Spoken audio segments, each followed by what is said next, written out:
Good morning and welcome to the Mass Mutual Center for the 2015 Hometown Heroes. And now, please welcome Miss Emma Henderson, accompanied by Dan Kane.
Ladies and gentlemen, please welcome Director of Communications and Community Relations for our presenting sponsor, Columbia Gas of Massachusetts, Sheila Doran.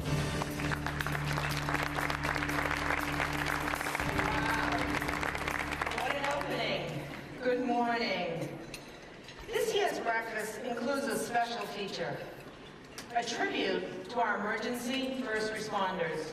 You might have noticed there's a lot of uniforms in the back of the room. There's no emergency going on. They're just here because we asked them to come. You put your lives on the line every day, so the rest of us can go about our business. It's just part of the job, you say. Few get to witness firsthand what you do every day. But our Red Cross volunteers and those of us from Columbia Gas of Massachusetts out in the field experience your commitment, courage, and professionalism while we all work the scene doing what we do. And regarding what you do, our police, fire, EMTs, and local military guard and reserves, we are in awe and humbled by your acts of heroism every day. And it's just part of the job, you say. For our police and EMTs, this year's harsh winter hampered your ability to navigate through your cities and towns. Snowy streets made it hard to control traffic around emergency scenes. The winter also imposed additional stress, burden, and anxiety on our citizens, creating lots of additional activity in your line of work. But you carried on. It's just part of the job, you say. And sad to say, we typically anticipate increased home fires caused by people using alternate heat sources to keep their families warm. But this winter, the job of our firefighters was even more difficult. Fire hydrants were buried in snow mounds several feet high and denied you access, but you shoveled and sometimes clawed your way to get there. The frigid temperatures, frequent snowstorms, and icy conditions brought unusual challenges. You were there to assist Columbia Gas field crews when accumulated snow and ice fell off a rooftop, crashing onto the gas meter, causing a gas leak just outside home or a business. And you worked extra hours to handle all these additional challenges while your families were home dealing with the realities of this winter. Just part of the job, you say. And our military. You stand ready to get called into action during times of local emergencies or natural disasters. When you are out there performing your duties, you're also providing a sense of safety and comfort that our citizens desperately need during those times. Just part of the job, you say. And now, our tribute, presented by Columbia Gas and produced by 22 News and wwlp.com.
Can you stand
need them more.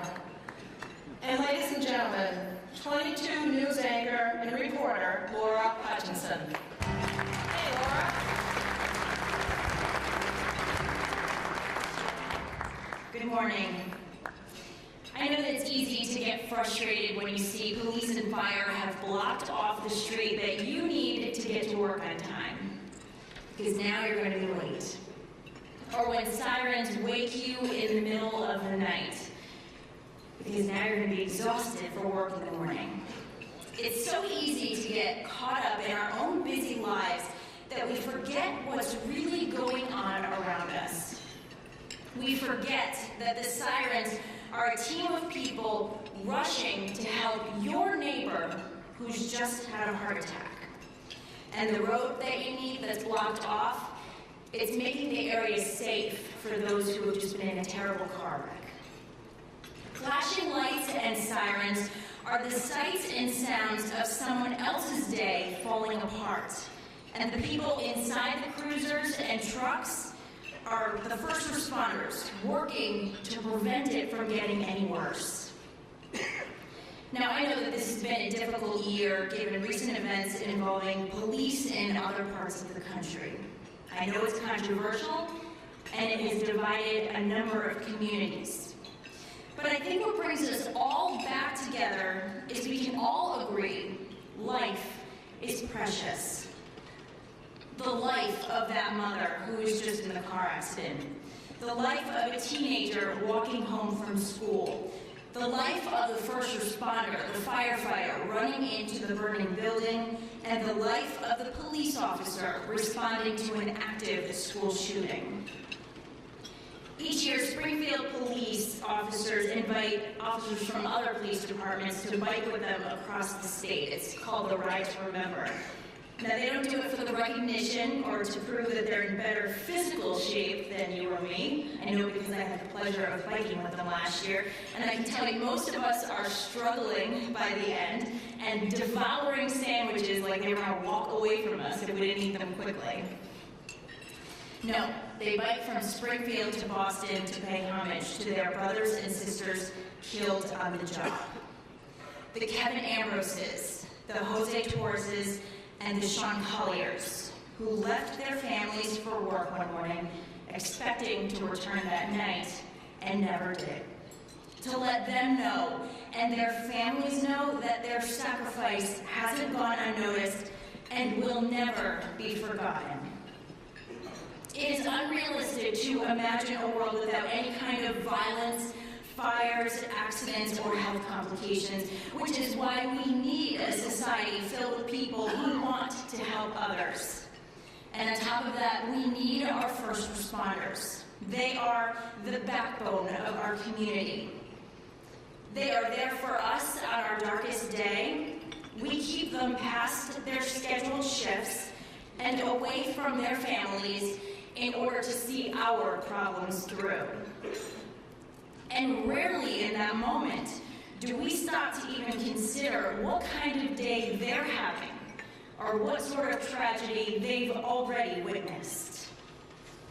Sheila, as you and I both know, today is a day to honor the heroes who walk among us, those who put the needs of others before their own.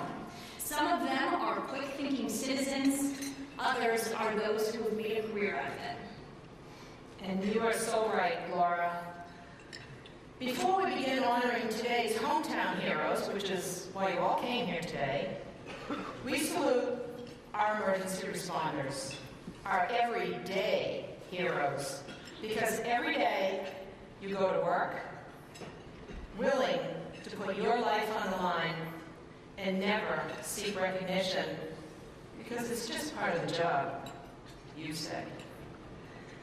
Please stand so we can all thank everybody, men and women in uniform. Please stand so that we can recognize you and thank you for everything that you do. Come on.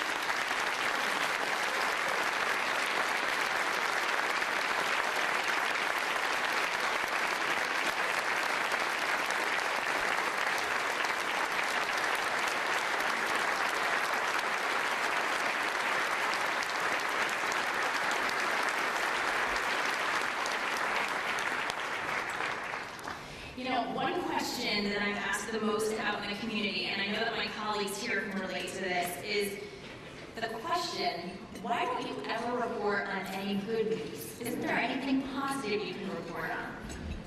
I've heard this question countless times, and my response is usually a little laugh or a smile, and I'll let the boss know.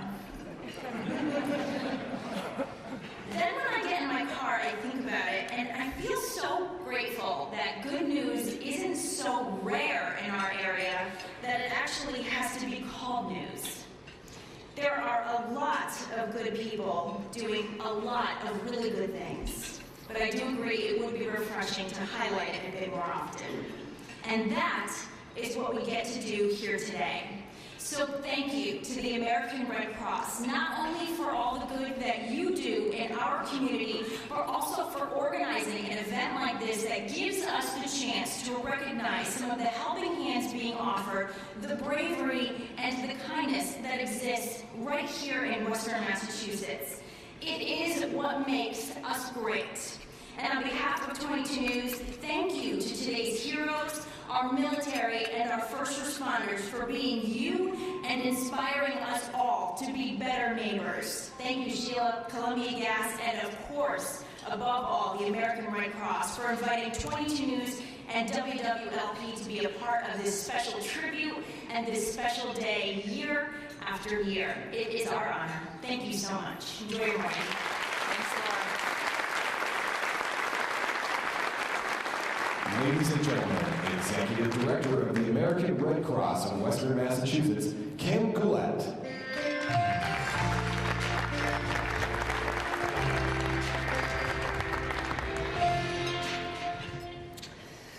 It is my pleasure to recognize and thank our sponsors this morning. Our presenting sponsor, Columbia Gas of Massachusetts, our major sponsor, OMG, media sponsor, 22 News at wwlp.com, and our production sponsor, Zasco Productions. With us today, from our regional headquarters, is CEO Ralph Boyd, CDO Valerie Navy-Daniels, Director of Institutional Giving, Susan Ewell, and Director of Communications, Jessica Edmund. Our presenting sponsor, Columbia Gas of Massachusetts, has been incredibly instrumental in the success of this event for the 7th year in a row. Columbia Gas, a natural gas distribution serving over 300,000 natural gas customers in Massachusetts. In the greater Springfield area alone, the company serves 100,000 customers in 16 cities and towns, employing nearly 200 people. Columbia Gas is a wholly owned subsidiary of NiSource Inc., a Fortune 500 holding company. Columbia Gas is committed to being a good corporate neighbor and proud to play an active role in making Western Mass a better place to live. The company's community relations and charitable giving focuses on public safety, emergency response, and supporting those in need. In particular, heating assistance programs for low-income households, family support services, and initiatives designed to strengthen neighborhoods. Columbia Gas is executing a major multi-year system modernization program to replace aging natural gas infrastructure. These improvements will ensure the safe and reliable delivery of natural gas service to customers and enhance public safety for years to come. President of Columbia Gas, Steve Bryant, is with us this morning. Thank you, Steve. Hard to see.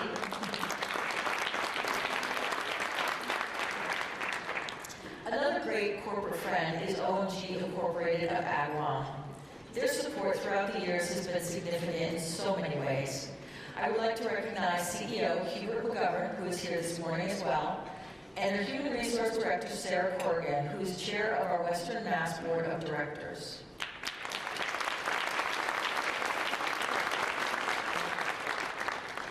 And from the very beginning, we've partnered with 22 News and wwlp.com in producing this event.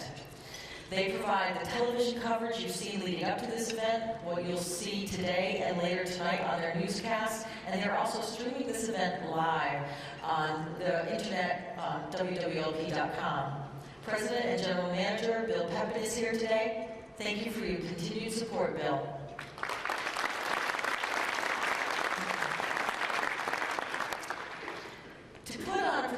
this magnitude, it is no small task.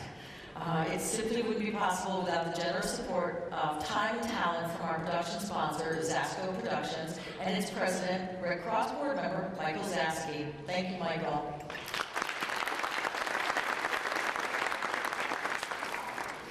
Again, we are honored to be in downtown Springfield at the beautiful Mass Mutual Center. Time and again, the Mass Mutual Center staff have worked with us to make this event perfect in every way. Not to mention serving as a Red Cross shelter and holding blood drives. Thank you to our friends at the Mass Mutual Center.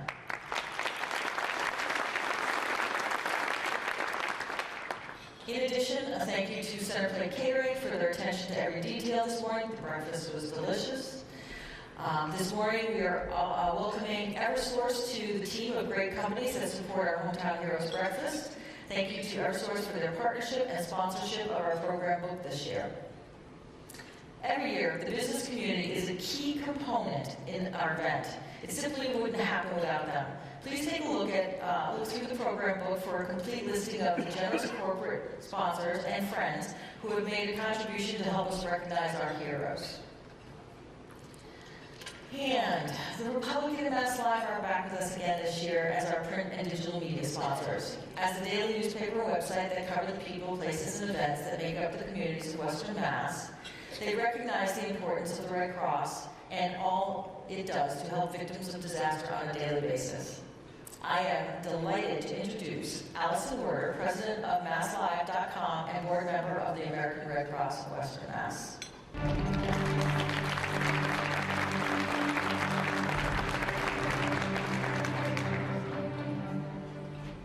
Good morning. I have the honor of returning this year to once again talk to you all about teddy bears. When I told a colleague the other day that I was going to return this year and do this again, he said, "Aren't you worried about getting pegged as a teddy bear pusher if you keep on doing this?" And I thought for a moment and I said, I work in local media. I've been accused of pushing a lot worse than teddy bears. So no, I'm not worried. In fact, I'm honored to be here today to talk about this. So with that said, I'm hoping you all noticed on your tables the teddy bear centerpieces when you came in this morning. Those bears are not only adorable, they're also a symbol of the compassionate presence Red Cross workers bring every day to fires, floods, or other disasters that put children and families out of their homes. The Red Cross maintains a supply of these cute, cuddly little teddy bears to comfort children and sometimes adults during one of the worst times of their lives. These bears are on scene with Red Cross workers doing whatever they can to help families cope with the many types of loss that are suffered when a disaster hits their home. During these times, Red Cross provides food, shelter, and other essentials which can make all the difference in a time of need. Just like a teddy bear can make all the difference to a child whose world has been turned upside down. As a mother of two small children, I know there is nothing worse than not being able to comfort a child at a time when they're in pain or they're confused. Too often, they can become overwhelmed. Any small comfort or security that you can give a child that provides some comfort this time is truly priceless. In your programs, at your tables, there is a teddy bear tag with a space for you to write a message of encouragement to a child and their family who will suffer a disaster sometime later this year. To put this in perspective, look around this room this morning. There are over 500 people here. There will be more than 500 of your neighbors put out of their homes this year, and half of them will be children. If you'd like to help, pull out the tag, write a note, anything you can think of, something thinking of you at this time, or good wishes from a friend you've never met. Last year at this event, 225 people filled out these forms. Over 200 have been deployed in the last year, almost all of them. How many of you in this room last year filled out a tag? It's hard to see. I know I did. And I remember about 3 weeks after this breakfast last year, I got my deployment email. I remember reading the email.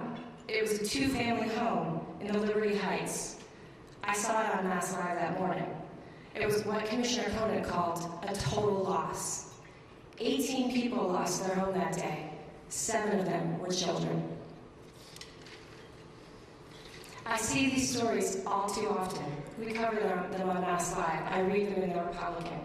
But to receive the note that morning that the small act that I did here last year may have provided some comfort to one of those 7 children who lost their home that morning, it gave me chills. To think that a small act could make a difference makes a difference. I know we all hope that these bears won't be needed, but unfortunately I think we all know better. So please, let the Red Cross tag a bear for you too and deliver it to a child at a disaster somewhere in the valley over the next several months. Just pull the teddy bear tag out of your program, write a note on it, and put it back in the centerpiece before you leave. And if you put your first name on this tag and an email below the dotted line, the Red Cross will let you know when and where your bear has been deployed. So please, put your tag in the teddy bear centerpiece. You'll comfort a neighbor in need, and maybe a few weeks or a few months from now, you'll get chills too, remembering today and the impact your small act of kindness had on a neighbor in need. Thank you.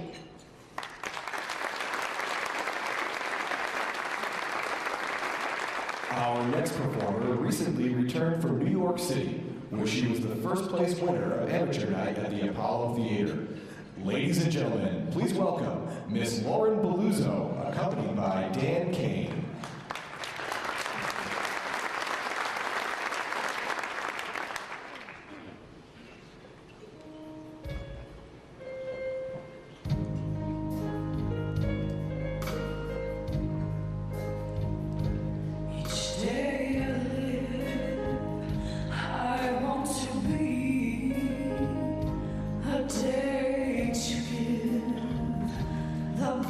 Of me,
and gentlemen, the Chief Executive Officer of the American Red Cross of Massachusetts, Mr. Ralph Boyd.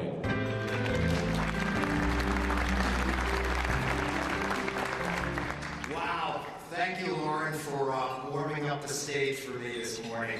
That was very special. And good morning, ladies and gentlemen. I can't tell you what an honor it is and a privilege it is for me to be with you here in Springfield in Western Massachusetts. As far as I'm concerned, this really is the center of the universe this morning. So good morning and welcome. And I'm especially happy that I have the chance to welcome community heroes that we're honoring here today. And speaking of heroes, I want to reiterate the thanks and gratefulness that Sheila expressed to the members of our armed forces, our public safety officers, and our first responders. I also want to thank you for your service and extend our deep appreciation and gratitude to you for what you do every day for us. Since becoming CEO of the Massachusetts Red Cross, I've had many opportunities to witness and even to participate in, when they let me, the excellent work that's being done here in our Western Massachusetts communities by a crack team of expert staff and volunteers who are all in on serving and advancing our Red Cross mission. Let me offer a telling example of what I mean by this. Very recently, after much deliberation, our national office made a very difficult decision, which we recently announced. And that was to consolidate our 4 national service to armed forces call centers, our SAF call centers, from 4 to 2. Of the 4 current call centers, the call center located here in Springfield, Massachusetts, and the call center located in San Diego, California, will be consolidated into the 2 remaining call centers. The consolidated facilities will be outfitted with state-of-the-art technology, and this is a substantial upgrade from what the call centers have today. And because of where they're located, Fort Sill, an Oklahoma Army base, and Louisville, Kentucky, and the opportunities to scale operations, there will, over time, be meaningful savings realized and efficiencies achieved. We understand this, we really do. Businesses, including nonprofits that expect to succeed long-term and be good stewards of donor dollars, must be run well, which in these times especially means being run efficiently. We get it, we do, but it still hurts. Our SAF call center here in Springfield has the distinction of being the first such call center. The reason is that Rick Lee and Cindy Bocash and the team here in Springfield originated the call center concept. They conceived it, they built it, they piloted it, they perfected it, and they modeled it. They did it so well, in fact, as is the case with most great ideas, it went viral, or at least the 1980s version of viral. It became a national program on a national platform. And since then, the SAF team here in Springfield has led the way in establishing leading practices for Red Cross call centers. The SAF team here has made it possible for the great idea they originated to serve our armed forces members and their families to be leveraged nationwide.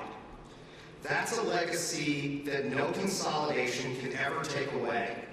So with this in mind, I say well done, great job. Would each member of the Springfield SAF Call Center who's with us this morning please stand so that we can recognize you and offer to you our deep and abiding thanks.